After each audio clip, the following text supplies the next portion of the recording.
नमस्कार दोस्तों, स्वागत है आपका कैवल एकेडमी पर। दोस्तों, जैसा कि आप लोग जान ही रहे थे कि हमारा पीटी 365 का आर्ट एंड कल्चर का ये सीरीज चल रहा है। इस सीरीज का ये हमारा चौथा लेक्चर है और अब तक हमने इसमें 3 लेक्चर डिस्कस कर चुके हैं। ठीक है, तो चलिए अपना चौथे लेक्चर की शुरुआत करते हैं। हमारा आज का चैप्टर है यूनेस्को की विश्व विरासत, पहले चैप्टर नंबर 5.1 5 का 5.1। ठीक है, तो चर्चा में क्या हुआ यूनेस्को की विश्व विरासत स्थल। तो इसमें देखिए, गुलाबी नगर जयपुर को यूनेस्को के विश्व विरासत स्थल का दर्जा दिया गया। किसे? तो गुलाबी नगर जयपुर को। अब इसकी पृष्ठभूमि में देख लेते हैं। तो देखिए, वर्ष 2017 में ओल्ड अहमदाबाद शहर को भी, ओल्ड अहमदाबाद पूरे नहीं, ओल्ड अहमदाबाद शहर को भी विश्व विरासत शहर का दर्जा मिला था। और यह जो है भारत का पहला नगर था जिसे विश्व विरासत स्थल मिला था। इसके अलावा जो है पूरे भारत में कुल 38 विश्व विरासत स्थल हैं। कितने? 38। इसमें से जो है 30 जो है सांस्कृतिक स्थल हैं। 30 सांस्कृतिक स्थल हैं।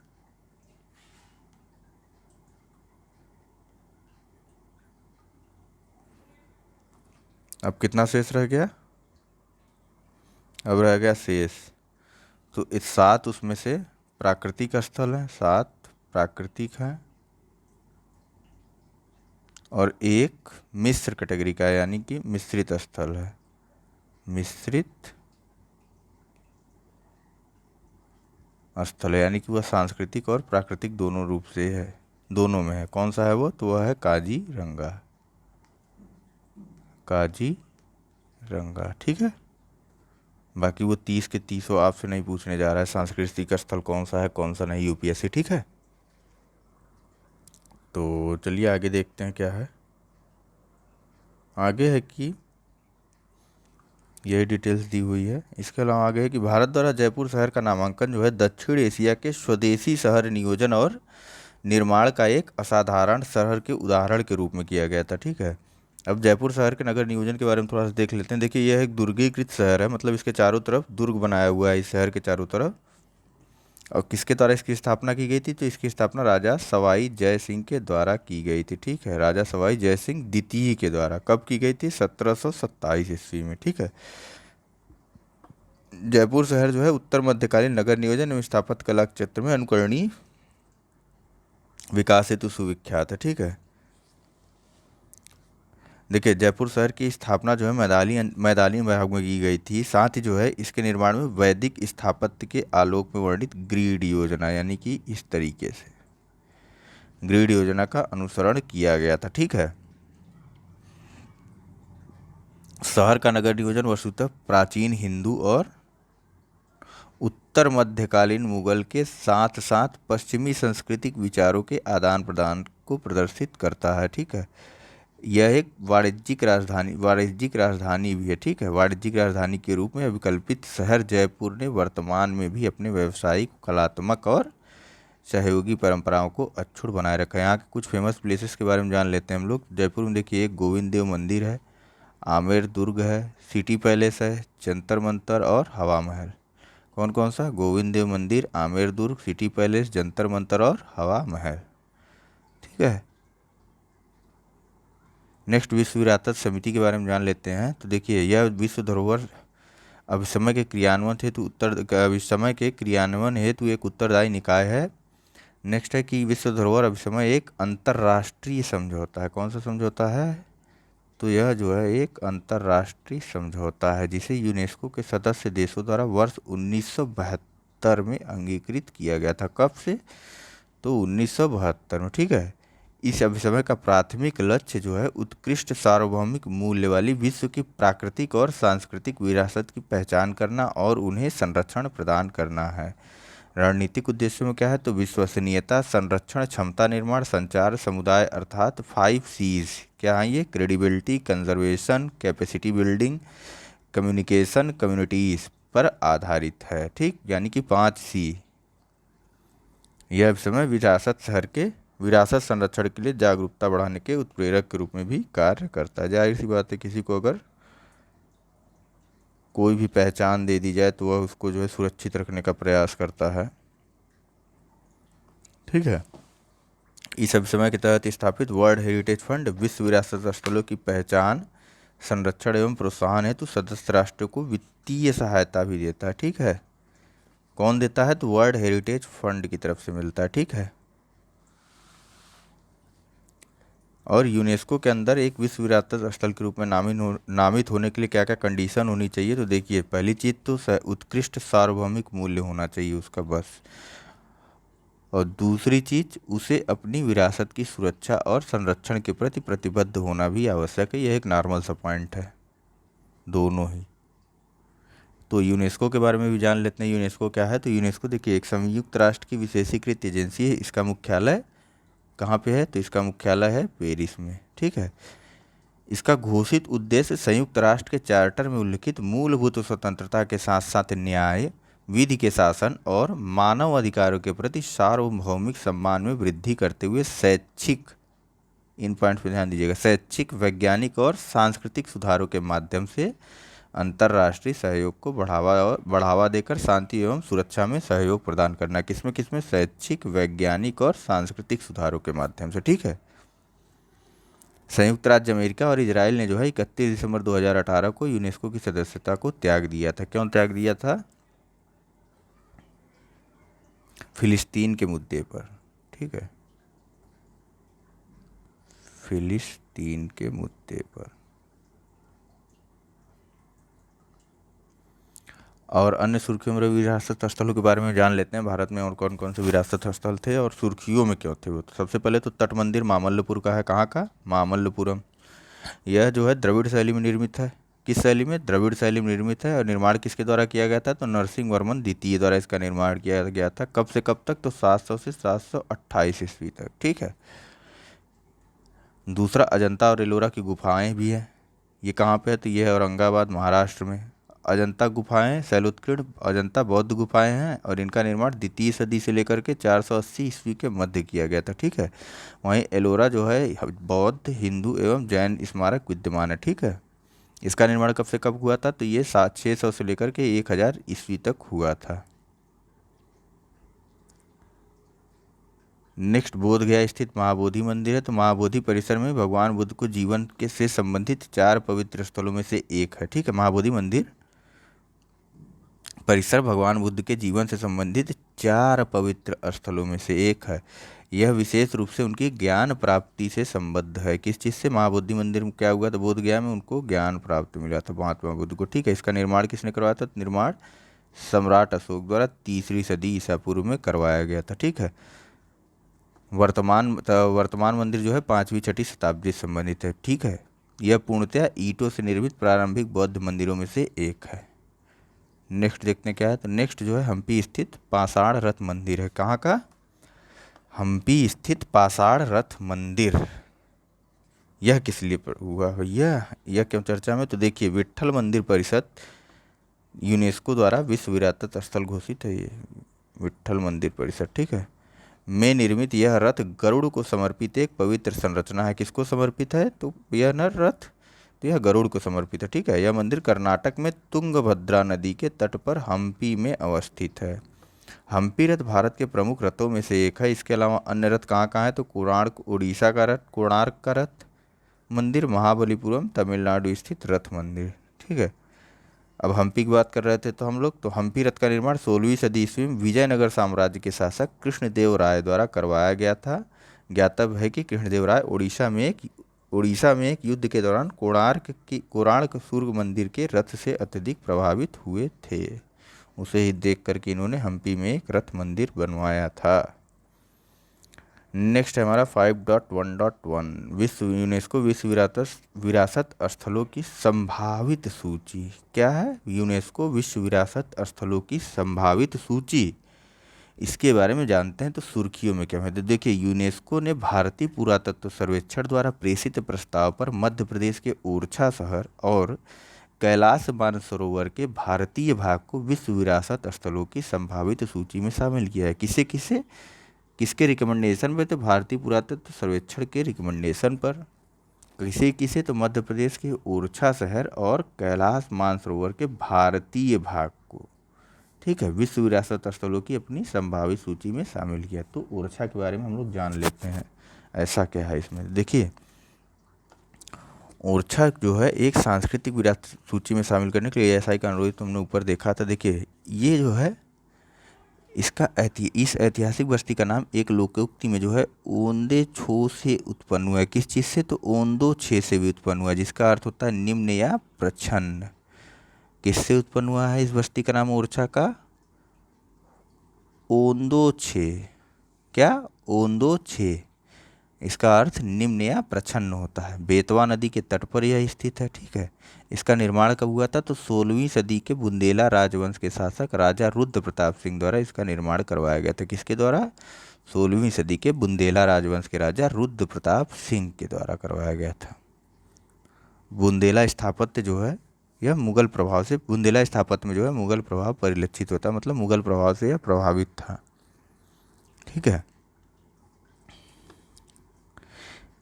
देखिए यह अपने जो है किस लिए प्रसिद्ध है, तो यहाँ पे एक चतुर्भुज मंदिर है, ओरछा का किला परिसर तथा राजमहल हेतु यह प्रसिद्ध है, ठीक है। इसके अतिरिक्त ओरछा सावन और भादो नामक दो ऊंची मीनारें यहाँ किस नाम से, सावन और भादो, कहाँ पे हैं, ओरछा में, ठीक है। अपने 4 महलों, यहाँ पे 4 महल भी हैं, कौन कौन से, जहांगीर महल, राजमहल, शीश महल और राय प्रवीण महल, शीश महल और राय प्रवीण महल, ठीक, तथा खुले बंगलों, प्रस्तर नक्काशी युक्त खिड़कियां पशु मूर्तियों के रूप में बुंदेलखंड की संस्कृति को चित्रण करने वाली अपनी अवधारणा हेतु प्रसिद्ध है, ठीक है। ये बरसात वाले सावन भादव से आप लोग याद रखिएगा। यह संपूर्ण भारत का एकमात्र स्थल है जहां भगवान राम की आराधना एक देवता के रूप में नहीं बल्कि एक राजा के रूप में की जाती है। किस रूप में, राजा के रूप में। और उन्हें समर्पित एक मंदिर है जिसे श्री राम राजा मंदिर कहा जाता है। अब कैलाश मानसरोवर के बारे में जान लेते हैं। इसे किस श्रेणी के लिए नामांकित किया गया है या स्वीकार किया गया है, तो इसे मिश्रित श्रेणी के लिए, यानी कि प्राकृतिक और सांस्कृतिक विरासत दोनों के रूप में स्वीकार किया गया, ठीक है। वेटिंग लिस्ट में या संभावित सूची में है कहाँ, तो ये देखिए पूर्व में नेपाल के साथ तथा उत्तर में चीन के साथ अपनी सीमा को यह साझा करता है। भारतीय स्थल कैलाश पवित्र भूमि के रूप में संदर्भित 31,000 वर्ग किलोमीटर पर एक विशाल भूखंड है जो चीन के तिब्बत स्वायत्त क्षेत्र के सुदूर दक्षिण पश्चिमी भाग तथा नेपाल के सुदूर पश्चिमी क्षेत्र के जिलों तक विस्तारित है। इस स्थल में कैलाश पर्वत और मानसरोवर झील अवस्थित है, ठीक है। कैलाश पर्वत 4 प्रमुख नदियों का स्थल भी है, जैसे सिंधु, ब्रह्मपुत्र, कर्णाली और सतलज, ठीक है। विदेश मंत्रालय द्वारा 2 भिन्न मार्गों लीपू लेक तथा नाथुला दर्रा के माध्यम से प्रत्येक वर्ष कैलाश यात्रा का आयोजन करवाया जाता है। ये याद रखिएगा आप लोग, कभी कभी क्वेश्चन आ जाता है। कैलाश मानसरोवर की यात्रा किन 2 दर्रों से की जाती है, पहली चीज़ तो लीपू लेक उत्तराखंड से पहला दर्रा, दूसरा नाथुला दर्रा सिक्किम के माध्यम से, ठीक है।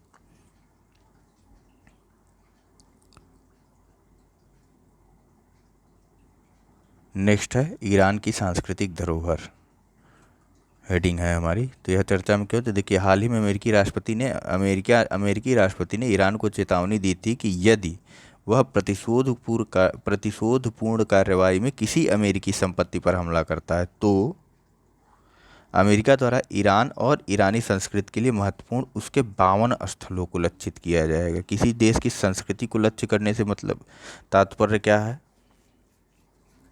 मतलब यह ठीक उसी प्रकार से हो जाएगा जैसे कोई आपके पूर्वजों को मार रहा हो या आपकी सभ्यता को ही समाप्त करने का प्रयास कर रहा हो। यह वैसी ही कुछ धमकी है जैसी अमेरिका द्वारा ईरान को दी गई है कि वह ईरान की संस्कृति और ईरान और ईरानी संस्कृति के महत्वपूर्ण 52 स्थलों को लक्षित करेगा, मतलब उसकी सभ्यता पर वार करेगा अमेरिका अगर दोबारा ईरान उस पर हमला करता है। तो चलिए देखते हैं इससे संबंधित तथ्यों के बारे में। देखिए ईरान जो है ना विश्व की प्राचीनतम सभ्यताओं में से एक है, ठीक है। और इसमें जो महत्वपूर्ण स्थल कुछ हैं उसे जान लेते हैं हम लोग। देखिए वैसे तो आएगा नहीं फिलहाल, लेकिन फिर भी नामों को देख लीजिए एक बार। देखिए इफ़ासान में मीदन इमाम है, मस्जिद जमी है, तेहरान में गोलिस्तान पैलेस, पसारगढ़े, परसेपोलिस, तख्ते सोलमन। ठीक, तख्ते सोलमन क्या है, तो यह पारसियों का प्राचीन पवित्र स्थल भी है। एक कन्वेंशन है, मतलब आर्म अगर लड़ाई वगैरह होता है तो उसके उससे जो है कल्चरल प्रॉपर्टीज़ की सुरक्षा के लिए एक कन्वेंशन साइन किया गया था 1954 में। इसका नाम है सशस्त्र संघर्ष की स्थिति में सांस्कृतिक संपत्ति के संरक्षण के लिए अभिसमय 1994 convention for the protection of cultural property in the event of armed conflict 1954। तो क्या है, यह एक अंतर्राष्ट्रीय संधि है जो विशेष रूप से युद्ध और सशस्त्र संघर्ष के दौरान सांस्कृतिक धरोहरों की सुरक्षा पर केंद्रित है। ठीक, यह अभिसमय सांस्कृतिक संपत्ति को प्रत्येक व्यक्ति की, मतलब ऐसा नहीं कि वह ईरान की धरोहर नहीं भैया, वह प्रत्येक व्यक्ति की सांस्कृतिक धरोहर के लिए अत्यधिक महत्वपूर्ण चल अथवा अचल संपत्ति के रूप में परिभाषित करता है, जैसे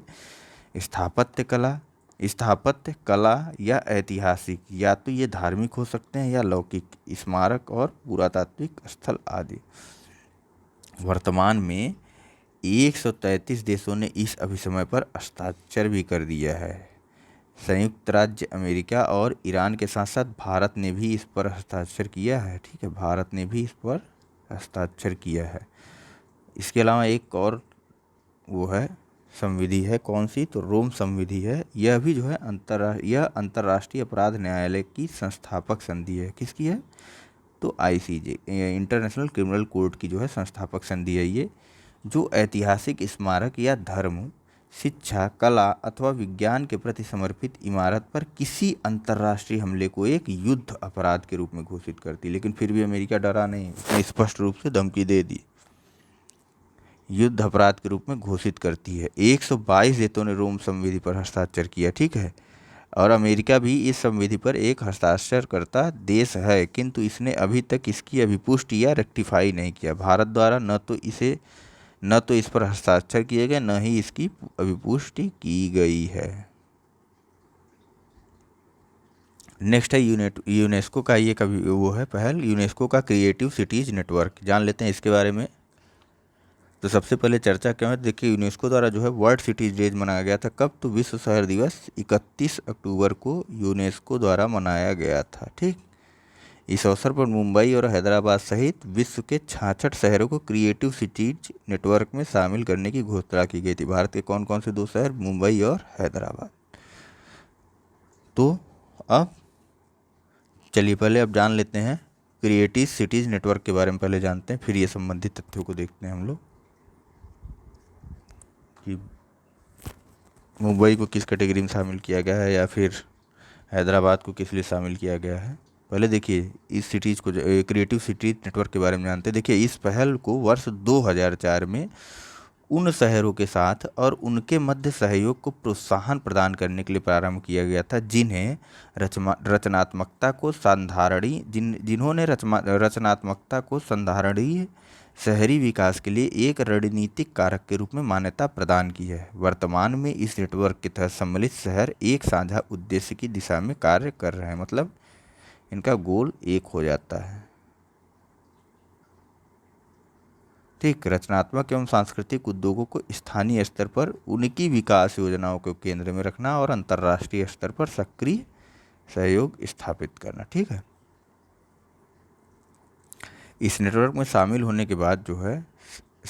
के उपरांत शहर सांस्कृतिक गतिविधियों, वस्तुओं और सेवाओं के सृजन, उत्पादन, वितरण एवं प्रसार को सुदृढ़ता प्रदान करने हेतु अपनी सर्वोत्तम प्रथाओं को साझा करते, वही चीज़ है। ठीक, तथा साझेदारी विकसित करने के लिए सार्वजनिक, निजी क्षेत्रों और नागरिक समाज के प्रति प्रतिबद्धता व्यक्त करते हैं या प्रदर्शित करते हैं। है क्या, जैसे एक शहर ये शामिल हो गया, एक शहर ये शामिल हो गया, एक कोई और शहर शामिल हो गया। ठीक है, तो ये करते क्या है ना, इनके यहाँ कुछ बेस्ट प्रैक्टिसेस की जा रही होंगी अपने यहाँ की चीज़ों को प्रोटेक्ट करने के लिए, इनके यहाँ कुछ और की जा रही होंगी, इनके यहाँ कुछ और की जा रही होंगी। तो ये अपनी चीज़ों को इनसे साझा करते हैं, ये अपनी चीज़ों को इनसे, ये अपनी चीज़ों को इनसे। ठीक है, इसी तरीके से क्या होता है, एक नेटवर्क टाइप में बन जाता है और हर जगह की बेस्ट चीज़ों को लेकर के वे लोग अपने प्लान को बदल या मॉडिफाई कर सकते हैं। ठीक है, इसके अंतर्गत जो है 7 रचनात्मक क्षेत्रों को शामिल किया जाता है। कितने, 7 तरीके के रचनात्मक क्षेत्र हैं। पहले तो शिल्प और लोक कला में, मीडिया आर्ट दूसरी, फिल्म तीसरा, डिजाइन चौथा, पाक कला पाँचवां, साहित्य तथा साहित्य छठवां, संगीत सातवां। ठीक, अब बात कर लेते हैं मुंबई को किस में शामिल किया गया। मुंबई को फिल्म के क्षेत्र में शामिल किया गया। ठीक है, मुंबई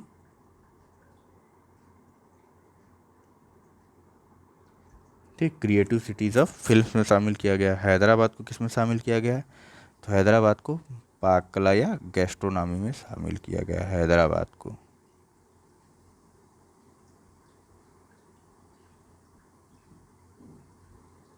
ठीक, हैदराबाद को क्रिएटिव सिटीज़ ऑफ गैस्ट्रोनॉमी या पाक पौष्टिक भोजन बनाने की कला के या विज्ञान के तौर पर शामिल किया गया। इससे पहले जो है संगीत यानी म्यूजिक के क्षेत्र में 2 शहरों को शामिल किया गया था भारत के। किसे किसे, वाराणसी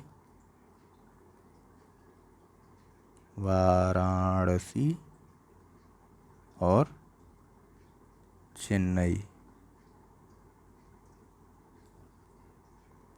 और किसको शामिल किया गया है, और कोई शहर भारत का शामिल है इसमें? देखिए नीचे दिखा रहा होगा, नीचे दिख भी रहा है, ये देखिए Jaipur crafts and Falk arts में जयपुर को शामिल किया गया। किसमें, क्राफ्ट्स एंड फाल्क आर्ट्स में। कब, 2015 में। Varanasi creative cities of music कब शामिल किया गया था, इसे भी 2015 में शामिल किया गया था। चेन्नई को लेटेस्ट में शामिल किया गया था क्रिएटिव सिटीज ऑफ म्यूजिक में वर्ष 2017 में। इसके बाद मुंबई और हैदराबाद को शामिल किया गया। मुंबई को फिल्म्स के लिए और हैदराबाद को पाक कला के लिए शामिल किया गया। ठीक है, यूनेस्को के सांस्कृतिक पहलू से संबंधित सभी मामलों के लिए संस्कृति मंत्रालय नोडल मंत्रालय है।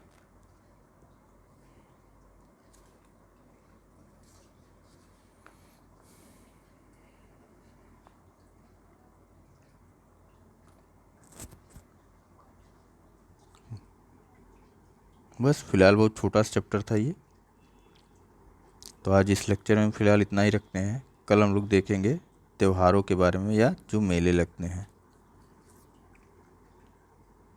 इसके बारे में हम लोग कल अपने अगले लेक्चर में डिस्कस करेंगे। फ़िलहाल इस लेक्चर में इतना ही है, तो आप लोगों से यही अनुरोध है कि प्लीज़ हमारे चैनल को लाइक, शेयर और सब्सक्राइब ज़रूर करें।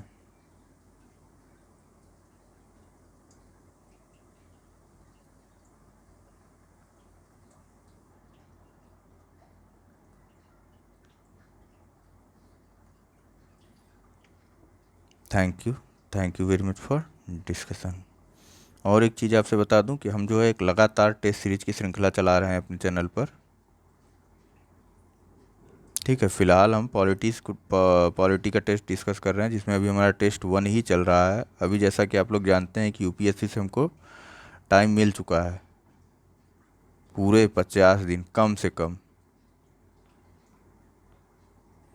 हम क्या कर रहे हैं, हम डेली जो है 50 क्वेश्चन को डिस्कस कर रहे हैं। लगभग हमारा 2 दिन में एक टेस्ट कवर हो पा रहा है। इस तरीके से 50 दिन में हमारे कितने टेस्ट हो जाएंगे, इस तरीके से 50 दिन में हम लगभग 25 टेस्ट को बहुत ही अच्छे से पूरे डिटेल से डिस्कस कर सकते हैं। डिपेंड आप पर करता है कि आप साथ में डिस्कस करेंगे या फिर नहीं करेंगे, क्योंकि मैं तो लगातार लेक्चर लेते रहूँगा। चलिए, thank you very much for discussion.